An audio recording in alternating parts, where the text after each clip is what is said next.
Biglang pinagbabaril sa National Highway ang isang radio broadcaster sa Albay.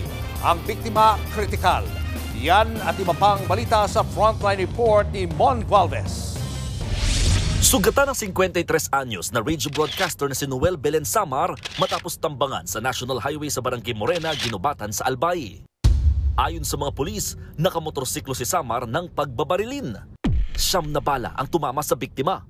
Sa pahayag ng Presidential Task Force on Media Security, kasalukuyang kritikal si Samar.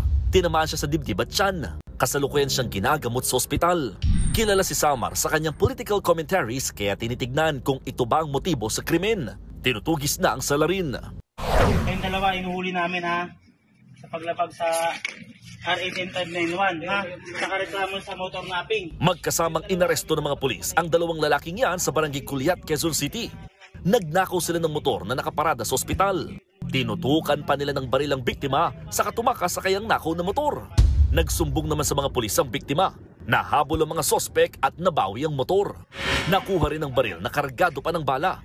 No comment ang isa sa mga sospek na dati nang nasangkot sa nakawaan at illegal na droga. Depensa naman ng kasamahan niya. Lang na pagutusan lang din kami, di namin alam nakaharnap yung motor eh. Naharap sila sa patong-patong na asunto. Nagbabalita mula sa Frontline, Mon Gualvez, News 5. Mga kapatid, Julius Babaw po.